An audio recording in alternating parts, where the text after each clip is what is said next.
تو میں یہ گزارش کرنا چاہتا ہوں، اس کو نوٹ کر لیں اچھی طرح، یہ واقعہ فتح مکہ سے نہیں ہے، فتح مکہ سے اس کا کوئی تعلق نہیں ہے، بالکل۔ کبھی آپ نے یہ سمجھا مکہ فتح ہو گیا، مکہ فتح ہو گیا، فاتحانہ انداز میں سارے صحابہ اور آمنہ کا لال موجود ہے، تو کیا بات یہی ضرورت ہے میں بیٹھتا ہوں تو کندھوں پہ سوار، کوئی سیڑھی کوئی چیز کوئی نہیں مل سکتی، یا کسی اور کی رسائی نہیں، کوئی اور کام یہ کر سکے، اب فتح ہو چکا ہے، تو وہاں ایسے کوئی صورت اختیار کرنے کی ضرورت ہے کیا؟ ایسا ہرگز نہیں ہے۔ یہ اصل میں واقعہ فتح مکہ کا بالکل نہیں ہے، یہ واقعہ ہے شب ہجرت کا، ہاں شب ہجرت، اور یہ غلط ہو رہا ہے ہمارے یہاں، اس لیے میں نے اس کو ٹچ کیا، غلط ہو رہا ہے۔ کئیوں نے پیچھے سے دانستہ یہ کیا تھا تاکہ یہ علی کی علاقہ عظمت واضح نہ ہو، اور اس پر ہمارے جو ہے وہ لکیر کی فقیری جو ہے وہ چل گئی۔ یہ ہجرت کی رات کا ہے، ہجرت کی رات کا، اور اس کے لفظ پڑھے نا تو آگے یہ ہجرت کی رات، شب ہجرت، حضور نے جو وصیتیں کرنی تھی علی کو وہ کر دی، اپنا بستر دے دیا، اور ان کو لے کر ہجرت سے پہلے حضرت علی کو ساتھ لے کر بیت اللہ میں گئے، اور یہ چھپ کر تھا، تبھی تو یہ نوبت آئی نا کہ ایک نیچے بیٹھے ایک اوپر چڑھے، یہ چھپ کر تھا، اور گرانے کے بعد جب واپس آئے اپنے لفظ پڑھے حدیث کی، کہتے ہیں حتی نستبقا توارین بالبیوت، یعنی بت گرا کرنا، ہم تیزی سے آگے بڑھے تاکہ گھروں کی اوٹ میں چھپ جائے، خشیتاً ان یلقانا احد، اس خوف سے کہ کوئی کسی سے ہمارا آمنا سامنا نہ ہو۔ یہ لفظ ہے، یہ شب ہجرت کا واقعہ ہے، اس میں یہ پیش آیا تھا فتح مکہ سے، فتح مکہ عقل ہی نہیں مانتی، پتہ نہیں میں کہتا ہوں کہ چاہتی ہے کیسے گیا، اللہ معاف کرے، فتح مکہ فتح ہوا بیڑا، اس میں کیا ضرورت ہے حضور کو خود بذات خود میں آگے آنے کی اور نیچے اوپر کی، کوئی مسئلہ ہی نہیں، ہاں، اور یہی وہ موقع ہے جس وقت حضرت علی حضور کے کندھوں پہ سوار ہوئے تھے تو علی نے فرمایا تھا لو شئت لتناولت افق السما، اس وقت اگر میں چاہتا تو آسمان کے کناروں کو پکڑ لیتا، آسمان کے کناروں کو پکڑ لیتا، تو جس کو یہ معراج نصیب ہو چکی ہو حضور کے کندھوں پہ، اس کو علی کہتے ہیں۔ علی کا معنی بلند، اور اس سے کوئی اور بلند نہیں ہوتا۔ لتناولت افق السما، اب یہاں پر یہ سمجھے، یہ میں دو ٹوک انداز میں یہ کہہ رہا ہوں، امت مصطفیٰ کا اولین بت شکن مولا کائنات، امت مصطفیٰ کا پہلا بت شکن، اور بت شکنی جو ہے نا، بت شکنی، جبکہ قوم اس کی پوجاری ہو، لوگ بتوں کی پوجا کرتے ہو، اس دور میں ان کی رسوائی کے لیے بت توڑنا، یہ ایسا کام ہے اور اتنا قرب خدا نصیب ہوتا ہے، سجدوں سے اتنا نہیں ہوتا، اور یہ وہ علی ہے جناب ابراہیم علیہ السلام کے بعد جس نے بتوں کو توڑا ہے اس کو علی کہتے ہیں۔ آپ کو پتا ہے کہ انبیاء علیہ السلام میں سب سے نمایاں مقام ابراہیم کا کیوں؟ جب تو الانبیاء کہتے ہیں، سارے انبیاء کی مشاکل اور شجرات وہاں پر جا ملتے ہیں، سارے ان کی قدر کرتے ہیں، بلکہ یہاں تک کہ یہودی نصرانی بھی اپنے آپ کو ابراہیمی کہتے ہیں، ملت ابراہیمی کے لیے اس مرکزیت کی حامل ہو گئی، کوئی بھی ساتھی بھی ہو تو وہ ان کا احترام کرتا ہے، اتنا امتیاز کیوں نصیب ہو گیا؟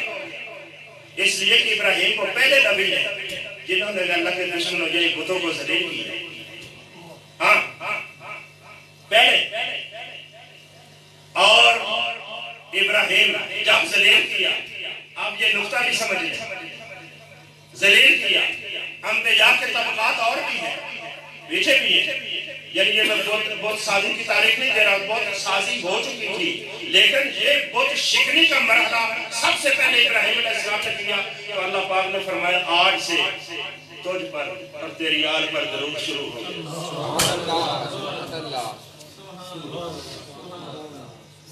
کیونکہ بت شکنی کا کام تم نے کیا ہے.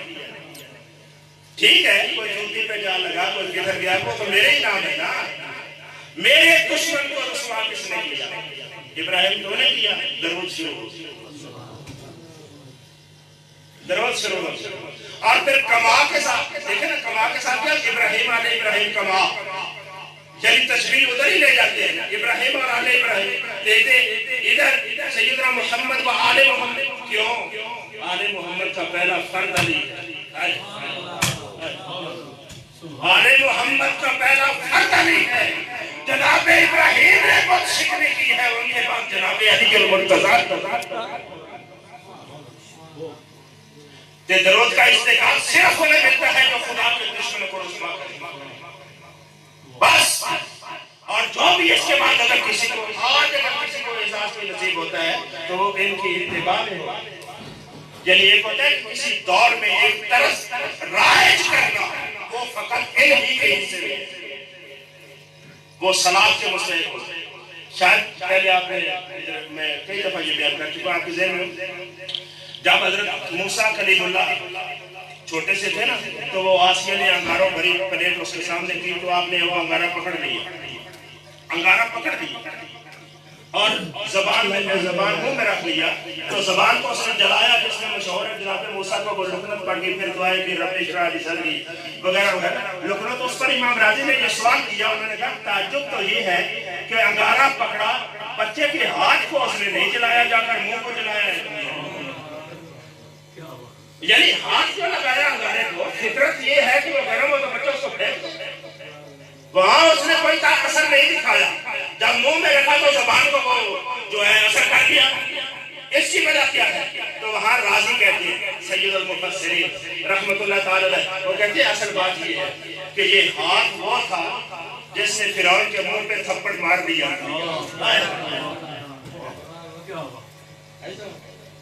اس نے تھپڑ مار دیا تھا جس نے خدا کے منہ پہ لگ گیا.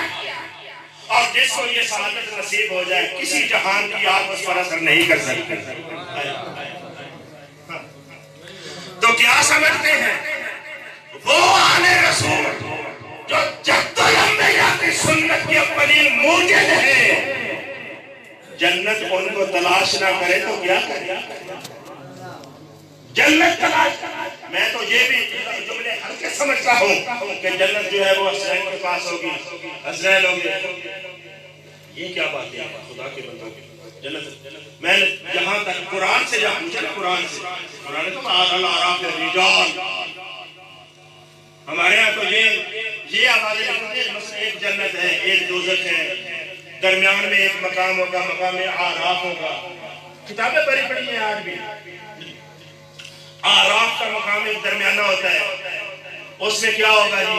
اس میں کافروں کے بچے ہو سکتے ہیں, منافقوں کے بچے ہو سکتے ہیں, یا وہ لوگ ہو سکتے ہیں جن کے پاس اعمال نہیں تھے اور ایمان کا. اس طرح کی نا بہت ساری باتیں. اب میری طرف خاص ہوتا ہے, اعراف کا لغوی معنی ہوتا ہے ٹیلا, جن پنجابی چاہتے ہیں ٹبا. جنت دوزخ, اور یہ ٹیلا نما جگہ بلند ہوگی درمیان میں, چبوترا کہتا ہے. اس کو اعراف کہتے ہیں. اقوال یہ سارے لکھے ہیں, آپ تفسیر اٹھا لیں, کوئی اٹھا لیں, لکھا ہوا ہے کہ مقام آرام میں بچے ہوں گے, فلاں ہوگا فلاں ہوگا. لیکن جب قرآن کو دیکھیے, قرآن کہتا ہے وَعَلَى الْأَعْرَافِ رِجَالٌ, سبیان نہیں. بچوں کو عربی میں سبیان کہتے ہیں, رجال مردوں کو کہتے ہیں, رجال بچوں کو نہیں کہتے. ہم نے وہ بچے یاد کیے ہوئے ہیں, بچے نہیں ہیں. قرآن کہتا ہے وَعَلَى الْأَعْرَافِ رِجَالٌ, اچھے بڑے مرد چبوترے پر کھڑے ہوں, چبوترے پر. اور اٹھاؤ جہاں اسی قول میں منظور ایمان خان صدر اللہ فاضل کا یا کسی اور کو اٹھا لو, وہ کون ہوں گے؟ وہ رجال جب ہوں گے, رجال کون ہوں گے چبوترے پر؟ یعرفون بسیماہم, وہ رجال کون ہوں گے؟ بتا دو کیا یاد رہنا چاہیے. لیکن پھر بتاؤ, اس چبوترے پر جنت و دوزخ کے درمیان حمزہ حضور کے چچا محبت سے کہہ دو سبحان اللہ. دائیں طرف ان کا بھتیجا علی کھڑا ہو، بائیں طرف حسن اور حسین کھڑے ہیں. یہ ہے علامات رجال، یہ رجال ہے، سبجان نہیں ہے. یہ ڈھیر ساری بولیاں مخالفت دیتی ہیں اہل بیت کے مقام کو پہچاننے میں رکاوٹ بن جاتی ہے. رجال یہ کھڑے ہوں گے یار پورا کے سیما، اور ان کو حکم ہوگا پرانے، ان کو حکم ہوگا ادھر سے لوگ آ رہے ہوں، یہ صراط لگی ہوگی سامنے جب اترا ہوگا، ادھر جنت، دائیں جنت ہوگی، بائیں جہنم ہوگی. اب راستہ یہ بدل گیا ہے، صراط سے آنا ہے. الگ رجال آراف، الگ آراف رجال، سامنے وہ رجال کھڑے ہیں. حکم ہوگا یہاں کھڑے ہو جائیں، دیکھتے جاؤ جو اپنے ہیں دائیں طرف موڑتے جاؤ. سبحان اللہ. موڑتے جاؤ. اللہ اکبر. کیسے؟ ان کا کوئی آئی ڈی کارڈ چیک کرنا ہوگا یا کیا ان کا دیکھنا ہوگا؟ کیا چیک کریں؟ کوئی فارم لے کر آ رہے ہیں؟ کیسے چیک کر کے؟ اتنی بڑی مخلوق ہے، بھی کائنات ہے، کیسے چیک کریں گے؟ اور کہیں گے نا قرآن کہتے ہیں یعرفون بسیماہم، ان میں اللہ نے استعداد اور لیاقت رکھی ہے ان رجال میں. وہ اپنے پیاروں کو نشانیوں سے پہچانتے ہیں، نشانیوں سے پہچانتے ہیں. تو خدا کی قسم میں کہتا ہوں لوگوں، اگر دل میں حب علی ہے تو حشر میں بتانے کی ضرورت نہیں، علی جانتا ہے کہ یہ میرا ہے.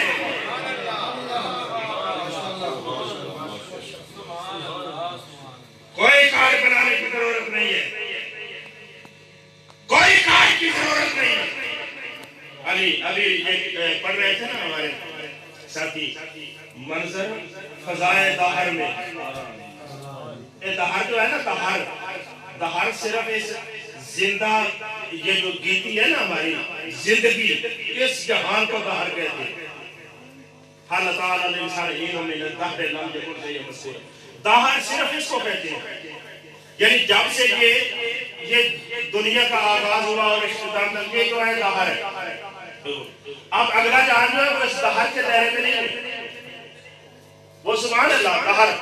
تو شریعت یہ کہتی ہے کہ جو ہے نا فضا والا علی کی، وہ صرف دہر میں نہیں ہے، جنت کا سارا ماحول اور فضا بھی علی کا ہی ہے. قسم نہ کھلا علی کا ہے، علی کا. یار اس کو کیا جانتے ہو؟ جو پہچانے نہ تو بندہ جنت نہیں جا سکتا. جو پہچانے نہ وہ جنت نہیں جائے گا. جس کو علی پہچانے وہ جنت جائے گا. کیا سمجھ؟ میرے آقا نے فرمایا ہے، بہت بڑے ایک محقق نے ایک بات کہا کہ وہ جو حدیث ہے نا، من احب علی فقد احبنی، حضور نے فرمایا تھا یہ جس نے علی سے پیار کیا اس نے میرے ساتھ پیار کیا. فمن احبنی فقد احبنی، جس نے مجھ سے محبت کی اس نے آقا سے محبت کی. علی کی محبت کنجی ہے محبت رسول، رسول کی محبت کنجی ہے محبت خدا. اگر کوئی اللہ کی محبت کا دعویٰ کرے اور نبی سے محبت نہ کرے، باتیں نبی سے محبت کا دعویٰ ہو، علی پسند نہ آئے، فضول زندقہ الہاد. ہرگز نہیں.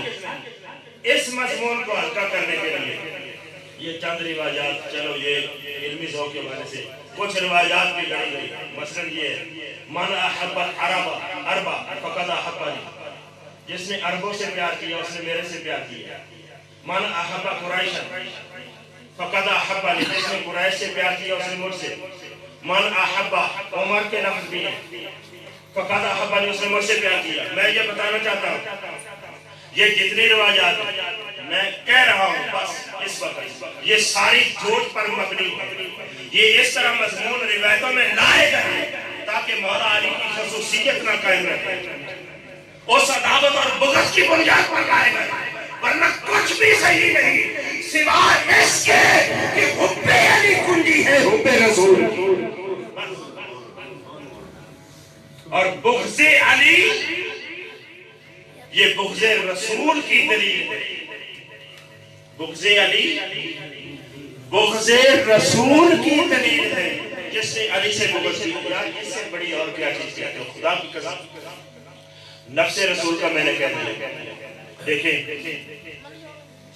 حضرت صدیق اکبر سے بڑا کون آدمی ہے اس جہاں میں؟ امت مصطفیٰ رضی اللہ تعالیٰ بیعت ہوئی، جب پہلے دن خود ممبر پہ کھڑے ہوئے آپ نے خطبہ دے کر اللہ کی حمد و ثنا کی اور جملہ کہا، فرمایا دیکھو میں آپ میں سے بشر ہوں، ان استقامت فقبلون فتبعون، اگر میں سیدھے راہ پر چلوں تو میرے پیچھے آ جائیں، فَإِنْ زِغْتُ، اگر میں پھسل جاؤں فَقَبِّلُونِ، تو تم مجھے سیدھا کر دینا۔ یہ سیدنا صدیق اکبر کا جملہ مطلب کیا ہوا کہ صدیق اکبر پابند ہے اللہ اور نبی رسول کے دین کے، اور ہر کوئی پابند ہے اور پھسل جانے کا احتمال ہے۔ کہہ رہے ہیں اگر میں سیدھا رہوں تو پیچھے آنا میرا سہارا بنا، اگر میں پھسلوں تو مجھے سیدھا کر دینا، احتمال ہے۔ لیکن پوری کائنات میں نے جہاں تک دیکھا، آپ سن رہے ہیں، آپ تفتیش کر لیں، تحقیق کر لیں، غور کر لیں، مجھے پوری کائنات میں ایک ہی ملا جس کے بارے نبی نے کہا تھا اللہم عادل الحق وعالی حیث کان، باقی سب کو حکم ہے حق کو تلاش کرو اور حق کے پیچھے جاؤ، اتباع کرو۔ نبی نے کہا میرا علی ہے، کیا ڈھونڈتا ہے، کیا ڈھونڈتا ہے؟ اللہم عادل الحق وعالی حیث کان، یا اللہ جہاں علی ہو حق کو ادھر پھیر دے۔ اور یہ مشاورہ حدیث ہے، سیاست کا بیان کرنے لیا، لیکن پڑھنے میں ہمارے غلطی کرتے ہیں۔ اس کو پڑھتے ہیں اللہم عادل الحق، عادل الحق نہیں ہے، عادل لال کے نظر عادل الحق، اس کا معنی ہوتا ہے ادارہ گھما دینا، گھما دینا۔ یہ لاٹو گھماتے ہیں نا آپ، گھمانے والا مدیر ہوتا ہے، یعنی اس کو پھرا رہا ہے تو وہ اس کو ادارت کہتے ہیں، وہ گھوم رہا ہے۔ اللہ نے فرمایا، حضور نے عرض کیا اللہم عادل الحق مع علی حیث کان، جہاں علی ہو حق کو پھیر کر اس کے ساتھ لگا دے۔ تو اس سے بڑی عظمت کائنات میں کسی کی ہے تو دکھاؤ۔ یہ ہے حضور نے آج دیکھیں نا، آپ اعلان کرتے ہیں چاہے ہو یا نہ ہو، ہمارے جملے جو ہے رسمن بولے کرتے ہیں، پر بردہ آغوش ملائے، پر بردہ آغوش فلاں، یہ فلاں کا بیٹا ہے، فلاں کا بیٹا ہے۔ یار تمہیں علی نظر نہیں آتا جو پر بردہ آغوش نبوت ہے، آغوش نبوت میں پڑا۔ اور یہ عجیب تبادلہ ہے، عجب تبادلہ ہے، نبی کو علی کی ابا جی نے پالا، نبی کو علی کی ابا جی نے پالا، تو ابا جی کے بیٹے علی کو خود نبی نے پالا۔ ہاں قرآن نے کہا فآوَا وَوَجَدَكَ یتیما فآوا، ہم نے تو آوا کا معنی سمجھتے ہیں، آپ ایک لفظ بولتے ہیں ملجا و مأوا، وہ اسی سے ہے نا، آوا، آوا ماضی ہے اور دو اس میں ظرف ہے، مأوا کا معنی ہوتا ہے جائے پناہ، آوا یعنی ہم نے تمہیں یتیم دیکھا، یتیم پایا، تم یتیم ہو گئے تھے تو فآوا، ہم نے تمہیں مأوا دے دی، ہم نے تمہیں مأوا دے دیا، مأوا جائے پناہ۔ اور لوگوں ہم سب کا، تم سب کا مأوا مدینہ ہے، مدینے والے کا مأوا غوث ابو طالب ہے۔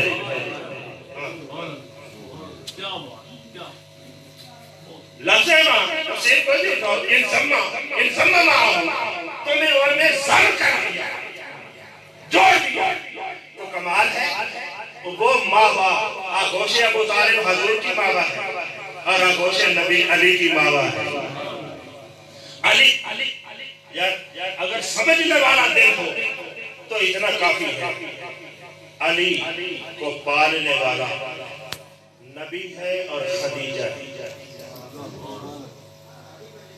علی اور خدیجہ اسی لیے مولا علی کو ربیب النبی کہتی ہے لفظ سنا ہے یاد کر لیں اس کو ربیب النبی معنی سمجھا ہے نبی کا پالا ہوا ہائے ہائے نبی کا پالا ہوا یہ علی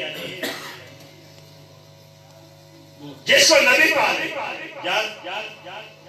نبی کے پالنے میں کوئی تاثیر نہیں ہوگی تمہارے تو تھوڑے تھوڑے میں ہوتی ہیں یہ عالم کا مجھب بیٹا ہے یہ پیر کا ہے یہ فقیر کا اس میں تو پوری مان لیتے ہو ساری چیزیں ساتھ کچھ دن پہلے جو ہے ان کی بھی صفات یہ لے کر پیدا ہو گئے یہ تو مان لیتے ہیں تو جب نبی نے علی کو پالا ہوگا اور اس دور میں ابتدائی اسلام کی بات اگر ذکر میں آ جائے جب نبی کو پتا تھا کہ میں نے جب نبوت کا اعلان کرنا ہے تو مجھے ناصر غمخوار کی ضرورت ہے تو جب اس نظر سے پالا ہوگا جب اس نظر سے پالا ہوگا تو اگر دیر زیادہ نہیں ہوگی تو میں یہ بتاتے ہوں کیسے پایا اللہ نے حکم نازل کیا وانذر عشیرتک الاقربین پیارے اپنی دعوت کا آغاز کرتے مگر عمومی نہیں اپنے خاندان سے شروع کر عشیرتک الاقربین اپنے قریبی خاندان والوں کو بلا ان کو پہلے پیغام سنا اللہ کے عذاب سے ڈرا اس کے بعد آگے اس کو عام پھیلا دینا حضور نے دعوت کی دسترخوان لگایا لوگوں کو بلایا سارے اور وہ آپ نے کون سا اپنا یہ یاد رکھو عشیرتک الاقربین اپنا قریبی خاندان اس کو بلاؤ اب وہاں دسترخوان پہ کون آئے بنا وہ کون تھا قریبی خاندان بنو ہاشم کاش کہ ہمیں یہ بھی اس عظمت کا پتہ چل جائے ہم قبیلوں کی بات کرتے ہیں جب خلافت کو ہمیں یہ تو قریش کو جانتے ہیں لائمۃ من قریش خلفاء قریش سے ہوں گے اور مختلف قبیلوں کے ہم جانتے ہیں اور نہیں قدر کرتے تو ہم بنو ہاشم کی نہیں کرتے بنو ہاشم کو کوئی اہمیت دو بنو سارے قریش کو ایک طرف رکھ دو ہاشمیوں میں سے ایک علی ایک طرف رکھ دو سارے قریش اس کی خاک کے پاس تک نہ پہنچا یعنی بنو ہاشم کی کوئی وقار ہے جب قبیلوں کا مذہب توڑتے ہو تو بنو ہاشم کو کیسے چھوڑ جاتے ہو بنو ہاشم کو کوئی مطلب شاہ ولی اللہ نے لکھا انہوں نے کہا علی کا مقابلہ کس سے کرتے ہو وہ کہتے ہیں کہ بنو ہاشم کا تو مقابلہ ویسے ہی کوئی نہیں مگر علی وہ پہلا مولود ہے کائنات میں جس کا باپ بھی ہاشمی ہے اور جس کی ماں بھی ہاشمی ہے سبحان اللہ اس روئے زمین پر پہلا بندہ جو دونوں طرف سے ہاشمی بن کر پیدا ہوا اسے مولا علی کہتے ہیں تو اس کا مقابلہ کون کرے گا یہ علی ہے بہارن دعوت سج گئی آ گئی کھانا کھلایا آپ نے حضور نے پیغام سنایا جب پیغام سنایا نا پیغام تو آپ جانتے ہیں تو یہ سارے گڑبڑ کرنے لگے اس لیے تو نے روٹی کھوائی اس لیے بلایا ہے یہ کیا ہو گیا حضور نے فرمایا میں جانسرونی اچھا پتہ نہیں آپ ساتھ دیتے ہو نہیں دیتے کوئی بھی نہیں تم نے میں جانسرونی جو میری مدد کرے کوئی تو میرے ساتھ میں جانسرونی کوئی ہے مددگار کوئی بھی نہیں سارے ایک دوسرے کا منہ تک رہے ہیں اور کوئی بھی نہیں کوئی تیسری بار میرے آقا نے کہا میں جانسرونی یہ اجتماع کے آخر سے 12 سال کا بچہ جب لے کر آ گیا اور اس نے کہا آنا یا رسول اللہ آنا یا رسول اللہ آنا یا رسول اللہ پیارے آواز کو دو علی تمہاری نصرت کے قائم ہے علی کھڑا ہے علی کھڑا ہے اور ان ظالموں کی کلمیں ٹوٹ جائیں جنہوں نے علی کی پکچر ایسے دی، پتلی پنڈلیاں تھی، داڑھی گھری تھی، آنکھیں چھوٹی تھی اور میانہ قد تھا، سیاہ رنگ۔ خدا کے بندو، یہ اولیاء ہوتا ہے اس بندے کا جو خیبر فتح کرے۔ شرم نہیں آتی روتے کتابیں لکھنے اور پڑھنے کو؟ یہ اولیاء اس کا ہے جو اپنے خود کو للکارے کے آگے سامنے اور اسے کہے سامنے سمبتنی امی حیدر زیر جامو آجاد ملیس سے میرا۔ یہ جملے اگر ایسا اولیاء تھا تو جب آپ کہہ رہے تھے اسے زرخان و آجام ملیس میرا، تو اس نے بطور تان کیوں نہ کہہ دیا کہ شیع اس طرح ہوتے ہیں؟ اسے تو جواباً فوراً کہہ دینا چاہیے تھا، مگر اس پر سختہ کاری ہو گیا کہ علی کا انداز، خدا کی قسم انہوں نے پڑھے نہیں ہے۔ یہ جو پٹھے ہیں پٹھے، ان کو عراقب کہتے ہیں، پیچھے عراقب ایریوں کے پیچھے جو ہوتے ہیں، مولا علی کے پٹھے یہ ایسے تھے جس طرح چیتے کے پٹھے ہوتے ہیں۔ علی کا مقابلہ کون کرے؟ کیا تو میں ان کی جسامت کے بارے میں بتاؤں؟ اور خبردار کہ ان امویوں کی لکھی ہوئی جائے ان کی دسیسہ کاری اور پیمانکاری پر مبنی چیزوں کو قبول کیا۔ یہ ناصریوں کی تماشے ہیں۔ بہرحال علی آگے، یا رسول اللہ میں نصرت کے لیے تیار ہوں۔ آپ سمجھانا اس لیے تھا، بات تو وہ پیچھے آ رہی تھی کہ علی نے نبی نے جس کو پالا تھا، نبی نے جس کو پالا تھا وہ جب لے کر آ گیا۔ ناصر رسول اپنی ناصر گویا کہ جو کہو، گویا کہ جو کہہ لو کہ علی نے آپ نے بابا کی وراثت کا حق ادا کر دیا۔ ابو طالب نے کمی نہ چھوڑی تھی مگر علی بھی آ گیا، علی بھی آ گیا۔ مجھے اس حوالے سے دکھ ضرور ہوتا ہے لوگوں، یہ دیکھو آل رسول سے کتنا آج تو لوگ کہتے ہیں ہم نے بڑا کر رہے ہیں، بڑا کر رہے ہیں، ہمیں پتہ ہی نہیں ہم نے کرنا کیا ہے، پتہ ہی نہیں ہے۔ تعلیمات کا چہرہ مسخ کیا جا رہا ہے کتابوں کے ذریعے، لٹریچر کے ذریعے، ہم سمجھتے ہیں یہ چیزوں کو۔ سب لوگ آج باتیں کرتے ہیں ہمارے یہاں، یہ تو بات ہو گئی حضرت سیدنا صدیق اکبر پہلے ایمان لائے، مولا علی لائے، فلان آئے، فلان آئے، یہ بات سے میرے پاس آتی ہے۔ کبھی کہیں آپ نے سنا ہو تو میں اس کو داد دینا چاہتا ہوں اگر کسی نے بیان کیا ہے تو جب ایمان کی بات ہوتی ہے سب سے پہلے کون ایمان لایا؟ تو حضور کی بچیوں کا نام کیوں نہیں لیتے؟ صاحبزادیاں کہاں تھی حضور کی جب نبوت کا دعویٰ اعلان کیا؟ جب ہیرا سے آئے کیا بچیاں گھر میں نہیں تھی؟ اور ایک طرف یہ بھی کہو کہ وہ اعلان کے 40 سال کی عمر میں وہ باشعور اور سن تمیز تک کی۔ شیعوں کو تو چھوڑ دو، اہل سنت 4 بچیاں تسلیم کرتے ہو تو یار ان بچیوں کے ایمان کو بیان نہیں کرتے۔ اسے پتہ ہے جہاں سے پہلے لے کے آیا گرے گا تو نہیں نا جتنی اس کی صحت۔ یاد رکھو حضرت خدیجہ سب سے پہلے مسلمان ہوئی اور حضرت خدیجہ کے ساتھ ساتھ ہی حضور کی صاحبزادیاں بھی مسلمان بالکل سب سے پہلے، اس کے بعد جو ہوا ہے بعد میں ہوا ہے۔ آل رسول سے ایسی نظریں چرانا کہ ایسی حقیقتوں پر مسخ کر دیا گیا ایسے حقائق کو کوئی نام نہ لے۔ کون ہے نبی کی صاحبزادی ایمان میں، استقامت میں؟ کیسی بیٹیاں ہیں جو تنہا مکہ چھوڑ کر مدینے کو ہجرت کو جائیں؟ یار ہم دیکھیں یہ ہم حقائق کے تناظر میں یہ آج بھی میں بھی بیان کرتا ہوں سب حضور کی خلوت جس کو نصیب ہوئی اس کا مقدر بہت بلند ہے۔ سیدنا صدیق اکبر رضی اللہ عنہ 3 دن غار حرا میں رہے، غار ثور میں حضور کے ساتھ۔ یہ صحبت ہے ان کی یکتائی کی، اکٹھے رہے، تیسرا کوئی نہ تھا، یکتائی کی رہی۔ اور صحبت کا اثر یہ ہوا جب باہر آئے کوئی پہچانتا نہ تھا کہ آقا کون ہے، خادم کون ہے۔ یہ رنگ تھا، رنگ صحبت تھا۔ قباء کے میدان میں لوگوں کو پریشانی ہو گئی، ان میں نوکر کون ہے اور آقا کون ہے۔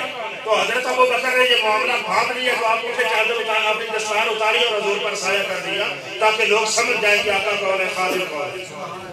اتنا رنگ چڑھایا اور وہ جو تنہائی میں 3 راتوں میں اور 3 دنوں میں جو علوم حضور نے کے سینہ نبوت سے سیکھے حضرت ابو بکر نے، ان میں آپ کا کوئی ثانی بلا شبہ۔ اس کی تفسیر میں آپ جانے کا وقت نہیں ہے، میں کہیں اور توجہ کرا رہا ہوں۔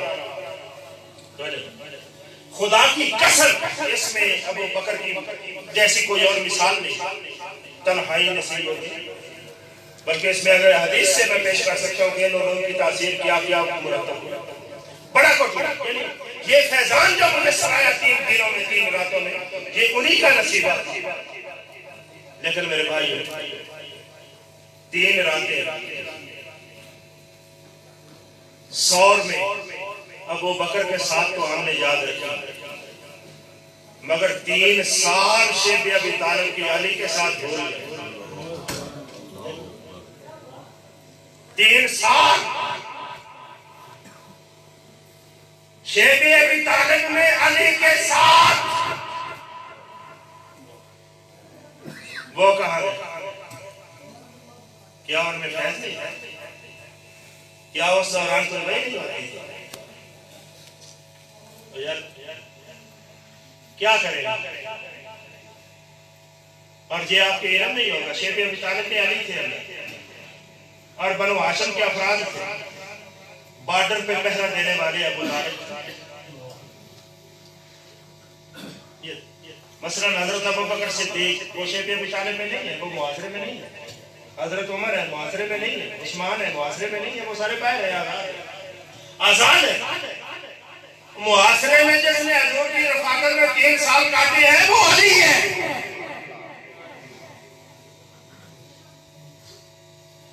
تو یہ اگر ان 3 برس کے اندر جو دین اترا، میں آپ کو باہر رہنے والا کوئی صحابی تھی اس سے آگاہ نہیں، کوئی بھی آگاہ نہیں ہے، چاہے وہ سیدنا صدیق اکبر رضی اللہ عنہ کیا، وہ 13 سال دین کے گواہ مولا کائنات ہیں۔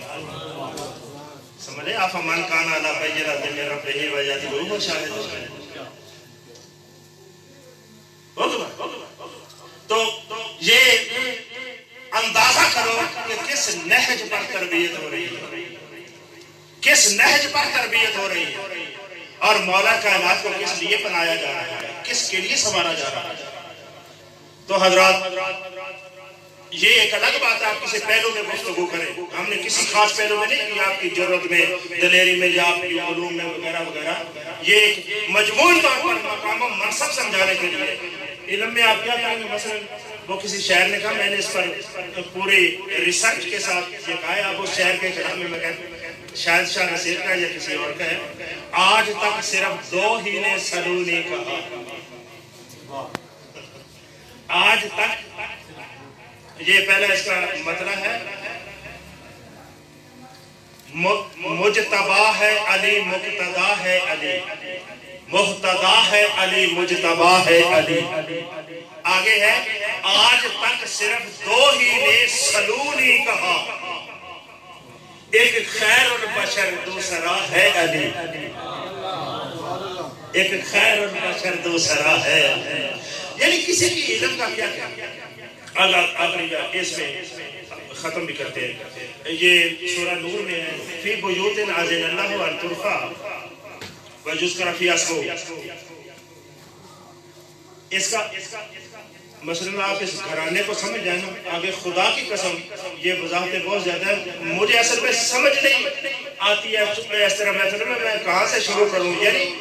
یعنی یہ صحرا میں وسعت ہی ایسی ہے، وہ علی ہے۔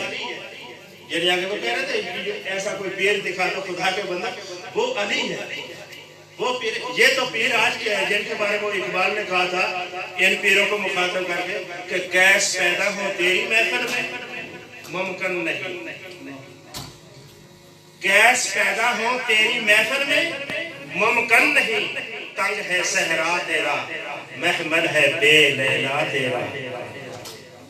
تیرے محمر میں لیلا ہی نہیں ہے تیرے کیا پلے وہ علی فی بیوت نازل اللہ کچھ گھر ایسے ہیں اللہ نے حکم دیا ہے جو گھروں میں اللہ کے نام کو بلند کیا دیکھیں آپ فی بیوت کچھ گھر ایسے ہیں آپ اس کی کوئی مزید تفسیر نہیں کرو گا نبی چوڑے کچھ گھر ایسے ہیں اللہ نے حکم دے رکھا ہے انکرفا وجوز کر افیاس کو ان گھروں کو بلند کیا جائے یعنی اللہ کا ذکر بلند کیا جائے کون سے گھر یہ جب آیت نازل ہوئی نا صحابہ بیٹھے عرض کی انس بن مالک سے تو کہتے ہیں کہ لوگوں نے پوچھا یا رسول اللہ وہ گھر کون سے ہیں جن کے بارے میں یہ تھوڑا سا بیوت یہ بیت ان کی جمع ہے بیتن جو ہے نا یہ کمرے کو کہتے ہیں کمرے کو یہ گھر کا ترجمہ ہم اپنے محاورے میں کرتے ہیں بیتن بیت یہ کمرے کو کہتے ہیں اور جس کمرے کے آگے سین بھی ہو نا چار دیواری اس کو پھر بیت نہیں کہتے اس کو دار کہتے ہیں دار صرف ایک کمرہ جو ہے کمرہ اس کو بیت کہتے ہیں تو فی وجود یعنی کمروں میں مکانوں میں اللہ نے حکم دے رکھا ہے کہ میرے ذکر کو بلند کرو تو جب یہ آیت نازل ہوئی نا تو صحابہ نے پوچھا یا رسول اللہ یہ کون سے وجود ہیں کون سے کمرے ہیں جن کی عظمت اللہ قرآن میں بیان کر رہا ہے یہ کون سے وجود ہیں تو میرے آقا نے فرمایا ہے یا بیوت الانبیاء دیکھیں آخری بات یہ آخری بات ہوگی ہے یا بیوت الانبیاء یہ جن کمروں کی عظمت قرآن بیان کر رہا ہے نا یہ نبیوں کے گھر ہیں یہ نبیوں کے کمرے ہیں ان کی بات ہو رہی ہے یہ نبیوں کے ہیں بات واضح ہو گئی صحابہ نے سوال حضور نے جواب دے دیا بات واضح ہو گئی مگر پتہ نہیں کیا ہوا حضرت صدیق اکبر گھٹنوں کے بل ہو گئے گھٹنوں کے بل ہو کر حضور کی طرف متوجہ ہو کر ہاتھ سے اشارہ کر کے کہا آہیجا آہیجا منہا اس طرح اشارہ کر کے لے بیت فاطمہ و علی علی اور فاطمہ کے مکان کی طرف اشارہ کر کے جناب ابو بکر کہنے لگے یا رسول اللہ کیا یہ گھر بھی ان گھروں میں داخل ہے یہ سوال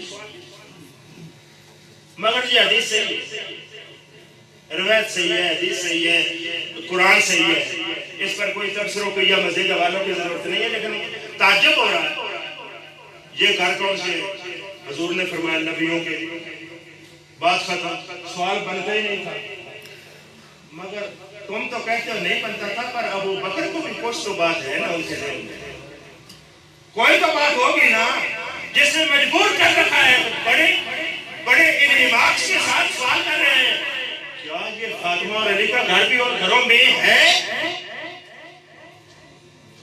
یہ سوال کیوں کیا یہ تو میں بعد میں بتاؤں گا پہلے حضور کا جواب سن لو ابو بکر کو ابو بکر نے سوال کیا حضور نے فرمایا ہیجا من افاضلہا فرمایا صرف شامل نہیں یہ ان کے گھروں میں سے افضل ترین گھر ہے افضل ترین گھر ہے ان میں سے افضل ترین اب یہ بات سن لیں جب سوال ہمارے پاس بات ہوتی تو ہم ضرورت ہی نہ سمجھتے تھے سوال کی بات پوری ہو گئی مگر ابو بکر کو کیوں یہ بام ہوا انہوں نے یہ سوال کر کے پوچھا میں کہتا ہوں خدا کی قسم سیدنا صدیق اکبر تیری غار کی خلوتوں کی قسم یہ تیرا ہی حق بنتا تھا کہ تو پوچھتا باقی کسی کو کیا معلوم کہ راز کیا ہے یہ تیرے علوم کا بحر بے کنار ہی کچھ کو مجبور کر سکتا تھا کہ یہ سوال کر کیوں یہ ابو بکر ہے جو مزاج رسول کو بھی جانتا ہے جو منشاء وحی خدا کو بھی جانتا ہے اس لیے ان کے علم کا تقاضا یہ تھا وہ یہ سمجھتے تھے کہ نبوت اور رسالت کے علاوہ جو بھی خیرات آسمان سے نبیوں پر اترتی ہے علی اور فاطمہ اس میں ہمیشہ شریک ہوتے ہیں